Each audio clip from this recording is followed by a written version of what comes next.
Dubai stadium మొత్తం మురిసిపోయింది. Team India మెరిసింది. Stadium మొత్తం కమాన్ ఇండియా అంటుంటే ప్లేయర్లు గర్వంతో ఉప్పొంగిపోతున్నారు.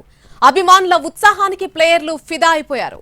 12 ఏళ్ల తర్వాత ఛాంపియన్స్ ట్రోఫీ విజేతగా నిలవడంతో ఫ్యాన్స్ ఆనందానికి అవధులు లేకుండా పోయింది. ఛాంపియన్స్ ట్రోఫీలో టీమిండియా సత్తా చాటింది. ముచ్చటగా మూడోసారి ట్రోఫీని ముద్దాడింది. ఛాంపియన్స్ జట్టు ఎలా ఉంటుందో మరోసారి చూపించింది. బ్యాటింగ్, బౌలింగ్ రంగాల్లో రాణించి తనకు తిరుగులేదని నిరూపించింది.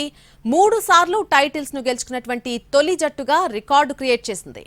2002, 2013లోనూ ఛాంపియన్స్ ట్రోఫీ విజేతగా నిలిచింది భారత్. దుబాయ్ వేదికగా జరిగినటువంటి ఛాంపియన్స్ ట్రోఫీ ఫైనల్స్ లో త్రివర్ణ పతాకం రెపరెపలాడింది. ప్రత్యర్థి న్యూజిలాండ్ విధించినటువంటి 252 పరుగుల లక్ష్యాన్ని ఎలాంటి టెన్షన్ లేకుండా ఛేదించింది టీమిండియా. మొదటి బంతితో స్పిన్నర్లు మాయ చేస్తే ఆ తర్వాత బ్యాటర్లు రెచ్చిపోయారు.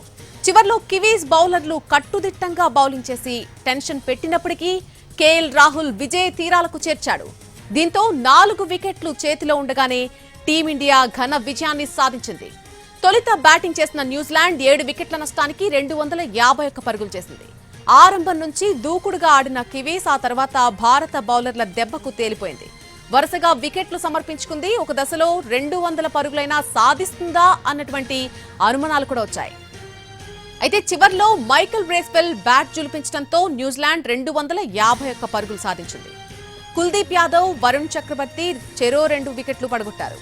252 పరుగుల లక్ష్యంతో బ్యాటింగ్ ప్రారంభించిన టీమిండియా ఓపెనర్లు రోహిత్, గిల్ ఆరంభం నుంచే దూకుడుగా ఆడారు. ఇన్నింగ్స్ రెండో బంతినే స్టాండ్స్ లోకి పంపించి ప్రత్యర్థిని భయపెట్టాడు రోహిత్ శర్మ. గిల్, శర్మ తొలి వికెట్ కు 105 పరుగులు జోడించారు. 31 పరుగులు చేసినటువంటి తర్వాత శుభ్మన్ గిల్ అవుట్ అయ్యాడు. 1 డౌన్ లో వచ్చినటువంటి విరాట్ కోహ్లీ 1 పరుగుకే వెనుదిరిగాడు. 76 పరుగుల వ్యక్తిగత స్కోర్ వద్ద రోహిత్ శర్మ అవుట్ అయ్యాడు. శ్రేయస్ అయ్యర్, అక్షర్ పటేల్ ఇన్నింగ్స్ ను చక్కదిద్దే ప్రయత్నం చేశారు. 48 పరుగులు చేసినటువంటి అయ్యర్ శాంట్నర్ కి చిక్కిపోయాడు. కేఎల్ రాహుల్, హార్దిక్ పాండ్యా దూకుడుగా ఆడారు. ఈ క్రమంలోనే పాండ్యా వెనుతిరిగినా రాహుల్ మిగిలిన పని పూర్తి చేశాడు. ఎటకెలకు టీమిండియాకు ఘన విజయం దక్కింది.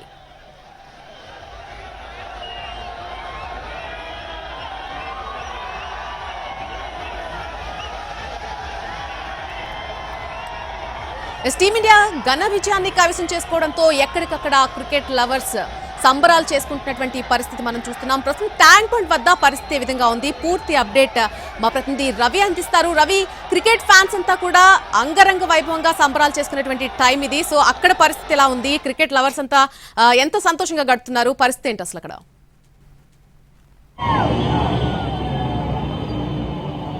నల్లి అసలు ఉత్కంఠభరితంగా సాగినటువంటి మ్యాచ్ లో భారత్ ఛాంపియన్స్ ట్రోఫీ 2025 విజేతగా నిలిచింది. చూసాం మనం, ఈజీగా గెలవాల్సినటువంటి మ్యాచ్ 35th ఓవర్లోనే ముగిస్తారు అనుకున్నటువంటి మ్యాచ్ కాస్త ఒక్కసారిగా స్పిన్నర్లు కట్టడి చేయడంతో భారత బ్యాటర్లు కూడా కాస్త ఇబ్బంది పడినటువంటి పరిస్థితి.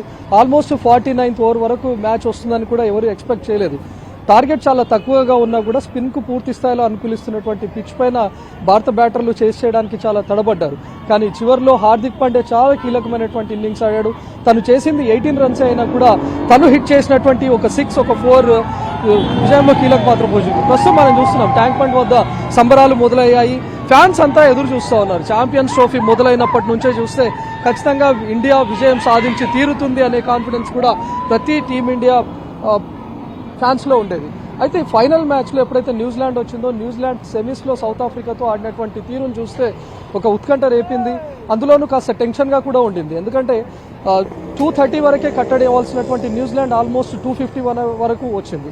ఈవెన్ స్పిన్ కు భారీగా అనుకూలిస్తుంది. దుబాయ్ పిచ్ పైన 250 రన్స్ చేస్ చేయడం అనేది కూడా చాలా కష్టం. కానీ ఆరంభంలో కెప్టెన్ రోహిత్ శర్మ చాలా దూకుడుగా ఆడాడు. పవర్ ప్లేలోనే మంచి స్కోర్ కూడా టీమిండియాకు అందించాడు. దాంతో